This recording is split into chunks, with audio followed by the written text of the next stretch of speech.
because we have our special guest, Kwebena, on the line. Let's just welcome him to the Big G Galaxy Afui, the only de-brainwashing station. Greetings, my brother Kwebena. How are you? Sister Shanice, good morning. Greetings from Ghana. I'm doing well.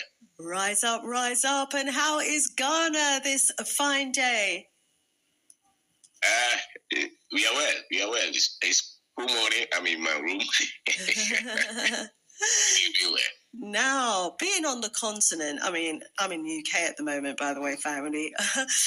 So being on the continent where you are in West Africa, what is the coverage like that you're seeing about what's happening in the east, on the east side of the continent? Okay. I think the main media, has the story, and the languages, the Kenyan languages, to have the story. I think mainly people are following it on social media. Okay, so it's mainly on social media that people are getting the news about what's going on. And, is it being talked about on the streets in Ghana, within organizations in Ghana? I mean, what's the feeling, or is there no feeling towards what's going on? Not necessarily. People are aware of it. Mm-hmm. But it's not, depends on the category that you're looking at. The educated, young men, yes. But the other guy on the street trying to sell his things, they've heard it, but they're not so much into it. Mm-hmm. So there's no kind of movement happening in Ghana to stand with the people of Kenya. There's no kind of sense of they don't seem to see themselves as young people in the same situation that Kenya sees themselves in. Do they see their position as being? Yes, allegiance. Yes, absolutely. Once there's any of such route, continent, even when it's African, as usual, Kenyans will show that kind of concern. Mm-hmm. And I know some guys wanted to organize something like that in Ghana. Mm-hmm. So, but I think one is a bit maybe political. Okay, so does Ghana tend to shy away then, really, from getting politically involved in what's happening elsewhere on the continent? Is that your perception? No, I wouldn't say that. I think we get involved. Mm-hmm. We get involved and we show concern, whether it's on the continent or even whether it's in Haiti or Jamaica or anything African. I think many Ghanaians have that kind of concern. Okay. So there is concern, but it's not so much loud. It hasn't manifested in action. So, for example, here in the UK Embassy, in America, in a number of states, there's been demonstrations outside the embassy. Nothing like that being organised or talked about in Ghana as yet? Not the one I'm aware of. Okay. I actually don't follow a lot of the media feeds, especially political feeds. Yeah, you probably get it through social media rather than the mainstream. The mainstream tends to pick up on things after it's happened, don't they? Okay, well, let's hope that not just in Ghana, but that in other parts of Africa, there will be that show of solidarity. We said we are into development, property development, so we have construction company and we build apartments and we rent them. I write books. Okay, now you've run over all of that very quickly. I want you to rewind and just give us, one or two strap lines under each of those headings that you've said to us that you're actually involved in. Okay, so rewind. All right. So, we are into fashion. So anybody who has come to Ghana, you go to Accra Mall, we have outlets there. Outlet there, you go to Chimota Mall, Kumasi Mall, we have them. So myself and my wife, we run these. We have run them over 10 years now. Yeah, 14 years. I have a construction company. So okay, so that's the fashion industry. You've got a number of outlets there to do with fashion. Yes. Construction, yes. Okay. You've got a construction company. Give us an idea of what sort of works you've been doing within the construction industry, please. Right. So we build our own apartment. We are developers. So we do as you know, funding is different on the continent. So the the profits we have from our businesses, we put some of them in building units for people to stay there, rent them. So we have some of them in Accra, some of them in Marseille, mainly. And I write books as well, so I have 8 books. How many 8? Yeah, you are so busy writing. I don't know where you get the time for anything else, but yeah, well done. So you're an author of 8 books. Yes, I share the things as a young African growing up, the things that I wish I knew. Having gone through our society, the education that we have, the things that are obviously absent and which should be taught or should be known by many of our young men. You know, so those are the things that I write about. My Facebook is about the mindset to develop if you want to start a business as a young person in Ghana or Africa. I've written about financial education. That's streamline how to teach yourself money. And there's resilience. As you know, you have to be tough to build a business. And if you want to overcome the colonial programming that we've been subjected to for all these years, you need different kind of information so that you can be tough from within, because you're going to meet a lot of things. I've written about unlimited opportunities. Many people say that there are no opportunities. I say that they are in abundance. The challenge is in your ability to switch the mind that we have developed as Africans. I've written another one is African Advantage, seeing all the advantages here. There are many, but they are not in the standardized definition of what they call advantage. You know, there is self-development. You can really go through this when you are obsessed with, you know, upgrading your content knowledge all the time. The other one is financial education, financial freedom, you know, and the other one is financial intelligence. So these are some of the things that we've done. And I have channels, Facebook, YouTube. I go to TV stations, radio stations. I teach in P. I'm a Santiman. I teach a lot of the things in P because it just dawned on me that much of the information that can help our people to think rightly and organize themselves and take charge of our lives, they are not in our local content per se. There's a belief that the ones that they are teaching in school, they work. Really, they don't. But the cultural shift that we are looking at, I think a lot of this technical understanding of things must be brought to the language, because many of our people may not speak the English. And even if you speak the English, the culture in the context that you speak it is also very much key. And so I think that taking them in the language that many of the people understand will see significant results. And we have seen serious results, total shift of minds.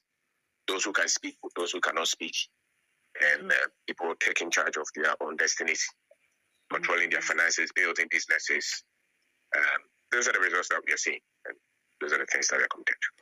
Absolutely brilliant. And that's what's going to be needed. And, you know, this is what we talk about here on the Big G Galaxy, Afui, changing the mindset, because we recognize that, you know, our mind has been programmed to see the world and to see our destiny in this world in a particular way.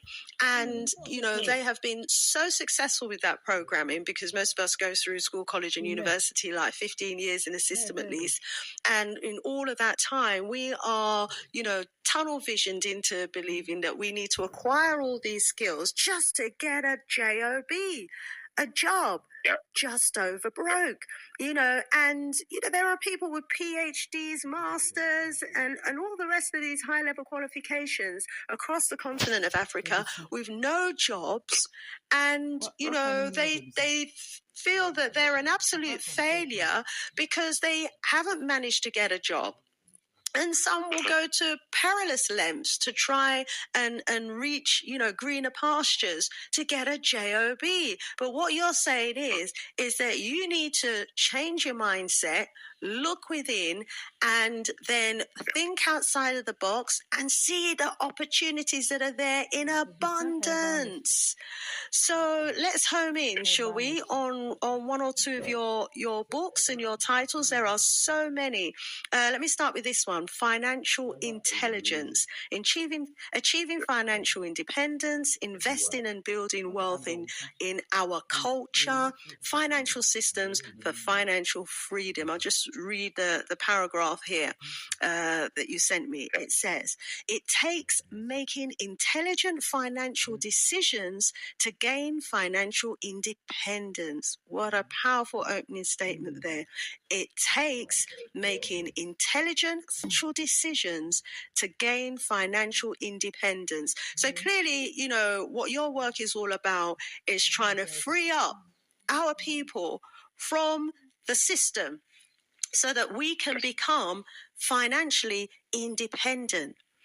And you say that there are financial laws that must be understood and put into practice for us to have financial freedom. The wealthy invest while the rest of the people either only spend money or save money.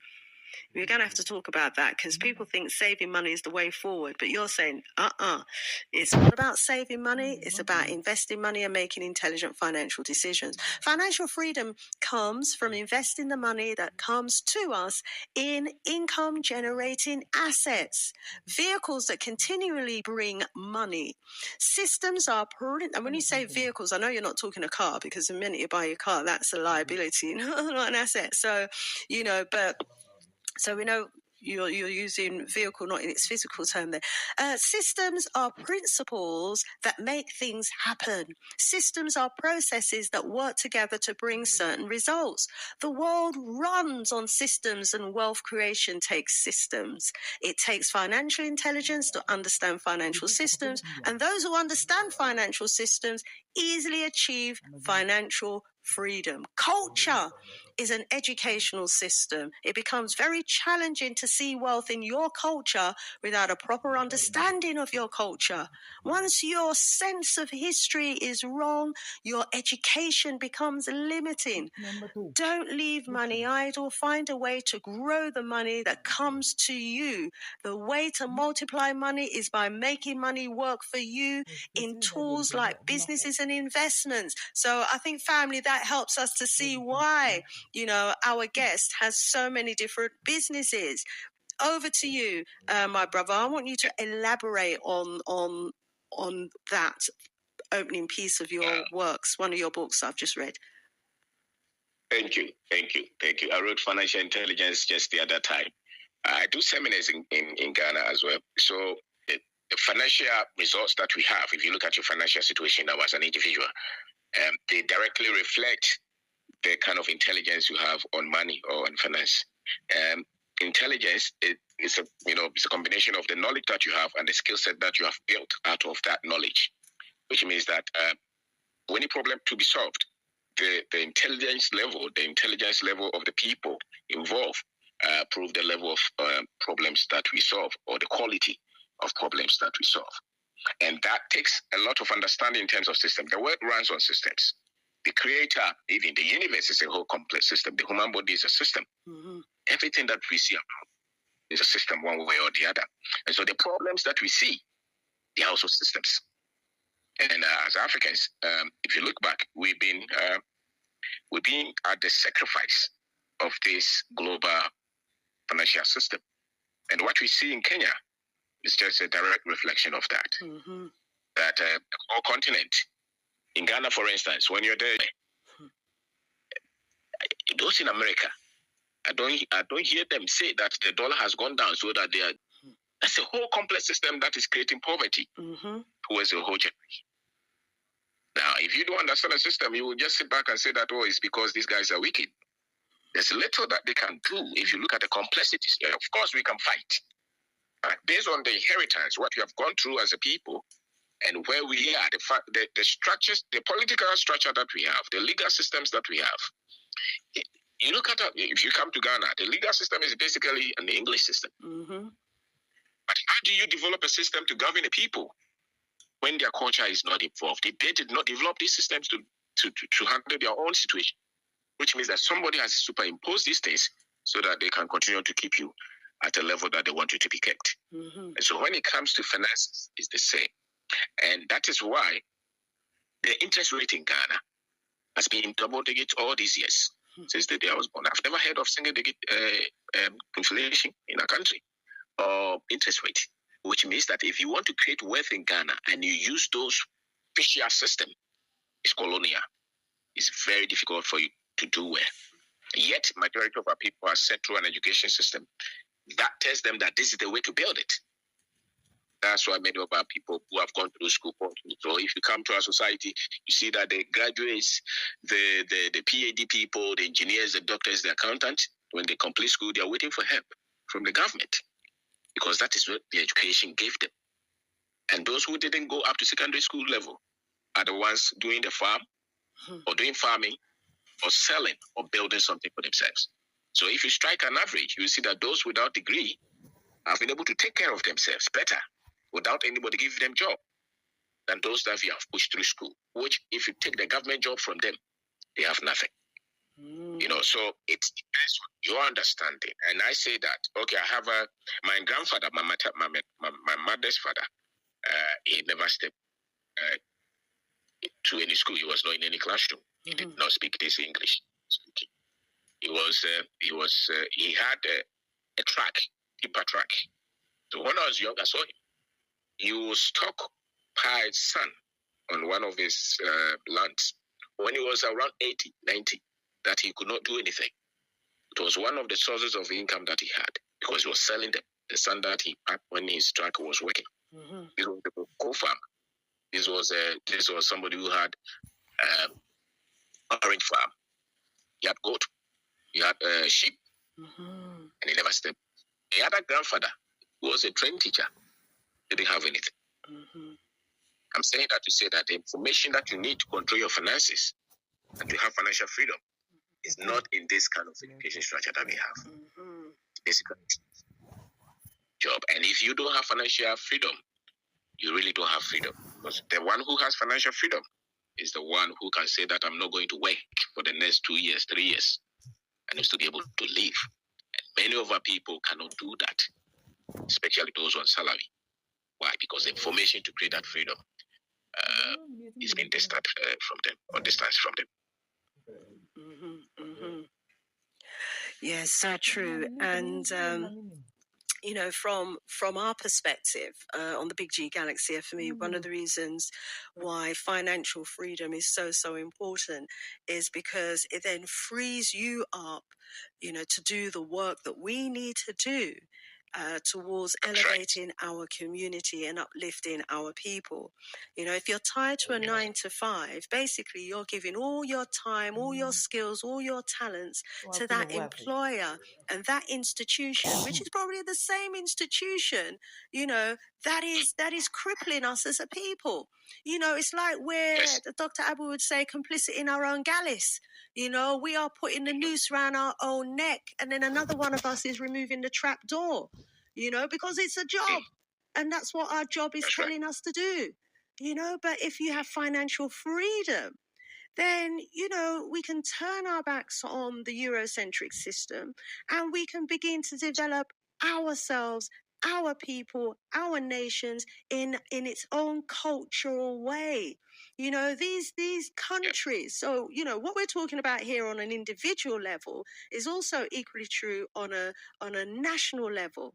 You know, these countries of ours, like Ghana and Kenya and all the other African countries, are not independent because they keep borrowing. I wonder if you could tell us a little bit from a financial perspective, why maybe we should not borrow, or if we do borrow, what the sort of terms and conditions ought to be and how we should invest that money, you know. So on the individual, so on the national level, say something about borrowing from a... You know, if you're working towards financial independence, financial freedom as a country or as an individual or as a family, what do you need to bear in mind when it comes to borrowing, please? Okay. So if you look at the country level, IMF and all these institutions, the way to cripple us and to still have us under control is debt. It's debt. So it's a control mechanism. that they have created for all these African countries. And so let's say the other time Ghana's cedi to $1 was 5 cedis. Today it's 15 or more, which means that if Ghana owes $1 billion, if it's 5, it's 15, it's 5 billion cedis that they have to go, and pay that. Now that is 15 or more, you have to gather 15 billion cedis to go and pay the same dollar. It's a mechanism that they are to control us. At the individual level, consumer debt to eat, buy TV, to change your room, that one will also make you, for lack of a better word, a slave. Because in their system, they only build with debt. So the West, that's why sometimes when I sit back and I hear them say that, okay, billionaires in America, billionaires in England, I said the structures that you are using to create these billionaires, the Africans don't have them. So if you want to classify your billionaires, you have to be fair to say that do they have the same infrastructure to create that? We don't. So they are business people use debt in their country to build businesses, develop. For instance, if you're developing in Ghana and unless I'm developing 10 million city apartment, I'm not getting any money from the bank. And if those who even go to the bank to get any money is maybe 20-30% a year. Wow. Right. And so what we can see is that the system that they have when it comes to borrowing is one to put you in debt. It's the system is designed to make it easy for you to borrow, but then once you do, usually sometimes you'll have to even put up an asset and borrow against an asset, and then if you default on that loan, you lose the asset. And so this is this is how the banks, actually accumulate so much assets. I mean, how many of us know people who have, say, for example, in the UK, bought a house and they've taken out a 25-year mortgage on the house, and for 20 years, the job's going good, the income's coming in, they're paying the mortgage. In the 21st year, say, maybe they become ill and the money that they're getting in is no longer able to cover the mortgage. Default on the mortgage, 1 month, 2 months, 3. That bank is ready to take back your house that you have been living in and paying for 20 years. And they will then make a claim on your house, take your house and sell your house below the market value so that they can take back the money that they owe from the 5 years that you've defaulted on at a huge interest. And you're lucky if you even get back what you've been paying over the last 20 years. This is the wickedness of the system. Yeah, because that system was created to enslave. And so the debt in that structure is for them to create wealth. It's not for mortgage. It's not for car. It's not for student. So you look at it well. Those who have used that system to create wealth at the top 1 or maybe 0.1%, because that really is the reason for debt. Bond the people so that you can become wealthy. So you basically work for the institutions that give you those products all your life. So it's a way to serve the same system so that they will become rich and you become. That is bad. You see, the unfortunate thing is they've been able to educate us to embrace it. So they put it in the school. Yeah. Say that, okay, you need this kind of mortgage, you need car loan, it's convenient, you need this credit card. So they've been able to wholesale the education, so the people have no allowance to even question it. Yeah. But you only use that kind of structure, the debt structure, to build assets, because the assets are really fundamental. The foundation of it is the debt that they use. So that's why those who are owning a lot of these hotels and apartments, these buildings, they have that debt in them. So the individual trying to use the credit system to live, that is the way to go on your future. You'll never be financially free. So making intelligent decisions about, your finances, what to borrow, what not to borrow, how much to borrow, at which right time to borrow, what the interest rate is, and then very importantly, what use you put that money to. So give us some examples. So someone's gone to the bank and they've said to the bank they want 10,000 to start up a business. The bank has said no. They said, okay, give me 10,000 to buy a car. The bank has said yes. Okay, here's 10,000 to buy a car. What should that person do with the 10,000, for example? I mean, this is not advice. We're not sending people out to do this. We're just having this, hypothetical conversation here. What if you got that 10,000 from the bank? What would you do with it? Me, business, you may not even necessarily need a loan per se. What you need is your equipment, your expertise, your skills to pick an idea and turn it into something that generates income. And so if you have never done any business, the likelihood that you're going to go through processes of errors and mistakes, that likelihood is very high. So if I'm starting, I don't know anything about it. I don't have to have somebody's money, especially in the form of loan. I have to go through the process to understand what I'm getting into. And after I've made some bit of errors, if I need money, then I may even go to the bank to get money. So I will not put it as I have 10,000 to start a business. I would rather say that what do I... Okay, the other day somebody sent me a message. He's a Ghanaian in England. He said, I've listened to you for a while. And you said that we should do something. We should not depend on one source of income. And that will make... So I was thinking.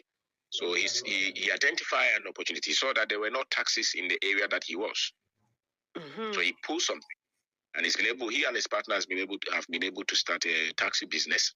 And he says that I make 10 times what my salary was making. Wow. In a short while. He's identified a gap, basically. And he said, there's no taxi services here. People, everywhere around the world, people rely on taxis. Yeah. And so he set up a taxi business and earning 10 times his salary. Yes. And you should start it with the little you have. You're going to make mistakes, errors. So don't start with so much. Anything, even if it's one thing that you can sell over the internet or in the community. Anything that can start small and grow. I'm so yeah. I mean, over the years, I've started many businesses, and I remember the first big business I started, I got a lump sum of money from a job that I had been working at for some time, and they were making people redundant, and they were paying them out large redundancy sums of money. So I thought, great, yes, I'm going, yes, I'm ready. And I took that money and invested it in a business. And what I should have done is I should have started small. I shouldn't have put the whole amount into that business. And so family, take it from someone who has been bitten and learned the hard way. Start small, test the market, and learn from your mistakes. Do any adjustments that you need to adjust before you scale up. Don't go investing 10,000 in that business. If you can start by just on a smaller scale with just 500, maybe even 1,000, start small. Yeah, absolutely agree with that. So you're saying, the startup failure rate is very high. I can attest to that as well. Startup failure rate is very high. The chances are that, you're going to have to learn along the way, family. And so, and also look to see what the need is. What service could you be providing to your community? And start there. Yes. Because if you don't have access to funding, where I am, I see that when it comes to huge funding, there's still some bit of, it's still the system that runs to make sure that the white male is there at the top anyway. Right. So what he has to go through to get access to big funds, the African would have to struggle, do more, go extra to have the same access. That is so true. It's the same in the UK, actually. The chances of our young people being able to get 10,000 from the bank is very, very slim indeed. Now, what would you suggest to people who about working together collaboratively, the cooperative kind of approach, about our people working together, pooling their skills and expertise together, forming syndicates and then going out and doing something together. Is that something that you advocate? Yes, I would. But what I say is that it should be an African whose mind has been repaired. Mm-hmm. Mm-hmm. African still thinks like with an African whose mind has been repaired, and please pick up from there. Okay, the African whose mind has been repaired. It means that the African who has gone to study history beyond colonization and slavery, who has proper understanding of our people. Mm-hmm. Because if the African, I think that all of us have been pushed through a system that has made us not humans. Mm-hmm. Because the more you have the content of those who have always sought to put us down, mm-hmm. the more you don't see your values. Mm-hmm. So once you don't see your value as Africa, you become impatient with your own people. Mm-hmm. And we have Africans who are angry with their own people, and they have a lot of questions innerly. They may not even speak them out. Mm-hmm. Some of us still believe that we are not competent people. Mm-hmm. We are not. Many of our people even believe that there is some curse somewhere on us because they lack the history. Mm-hmm. So the African who has studied the history will be able to at least repair this damage, even though we go through this damage every day. You'll be able to repair that. And once you repair that, you have your sense of dignity as an African and your pride. And you'll be patient to work with another African who has had that kind of work done on themselves. Mm-hmm. I think that's the best way to start. Other than that, they will still use the same mechanism as the European is using. Mm-hmm. You were saying that we have to work with people whose mind has been repaired, who have decolonized their mind, because otherwise we're going to be working with people who are impatient with their own people, believe that we're cursed, probably don't think we're going to succeed anyway. And I think many of us have had that experience. We're here in the diaspora, and our heart and our desire as Pan-Africanists is that we'll be able to work in partnership with our brothers and sisters on the continent. And many of us have tried to start up different types of businesses, farming businesses, goat businesses, construction business, all different types of businesses. And the stories, it's not unique to the continent. Many of us have tried this even in the Caribbean. And we hear the stories, of our people eating the seed before they even plant it. You know what I'm saying? And you've just explained why that is, because they don't see the value in their own, and they don't think the business is going to succeed anyway. So it's like, why plant the seed to rot? Might as well I use the seed and finance, my children's education, or buy food, or do this or do that. So we never see the harvest. You can relate. Because our people's always eating the seed. So now you are saying to us, which is very good advice, the people who you do business with on the continent are those who have knowledge of their history, have decolonized their mind, and their mind is repaired. Obviously, that doesn't guarantee that they're not going to still eat the seed, but at least that business would have a better chance of getting off the ground, I think is what you're saying here. Yes. Good advice. Thank you. Because there is, some of us on the continent base, I'm saying that there's the culture, there's the African culture, and there's consciousness. So those of us on the continent, we have the culture, but the consciousness is key. And the consciousness is constructively gained. It comes out of the study of who we are beyond slavery and colonization. And so you can meet an African who's a chief here, and he's so culture and traditions, but he does not understand the European hegemony and the mechanisms that they have put in place. And he the chief, the white boy in slippers, to come and sink borehole for him, because that's not the culture. The consciousness to deal with other race may not be that strong. So I say that look for not just the African with culture, but the African with some consciousness as well. So they understand the global powers that we're dealing with. It is key. Those who have that patient and collaborative. Because I think the foundation is the history that we have, because that corrects almost everything. And that is why I work with, actually, studying our history, learning it, seeing, the great things that we have done, has made me comfortable and calm and patient, and still ambitious as well, because it corrects the errors in the memory, so that we can shoot. Yes, and so I would say that push that on, because our people mainly, our source of information is if you come to Ghana, it's religion, Christian church from morning to evening. So many of our people are not aware that there are other forms of information that they need to succeed on this earth. And that kind of information will push them on them in our schools and in our churches, unfortunately. And so you think that he has this degree from University of Ghana? Yes, but still not sure of himself. And that's why you can see now many Ghanaians, managerial positions, were educated, leaving their work in Ghana and coming to do cleaning or some menial job in England. Why? It's not just because of the currency. It's because of the people who don't have self-value.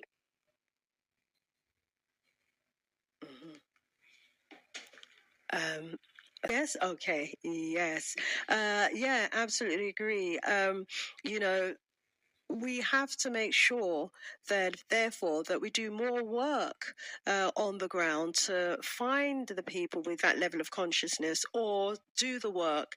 It's like we need to have our own schools, our own finishing schools, the sort of schools that are teaching our people who they are. Just imagine going through school, college, and university and not knowing, what the accomplishments have been of our ancestors, not knowing about our former glory, our former empires, and our great kingdoms and cities, and what we were able to accomplish. And you've just said it's so important that we do know all of that, because it makes you more ambitious. It gives you the confidence that you need to go forward, and also you can get so many ideas for businesses from looking at what our people accomplished in history as well.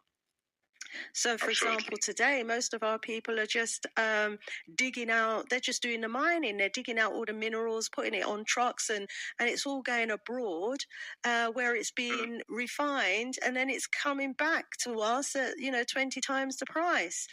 I've got a little clip to play. You won't be able to hear it down the phone line, but if you listen via the station, you'll be able to hear the clip that I'm going to play.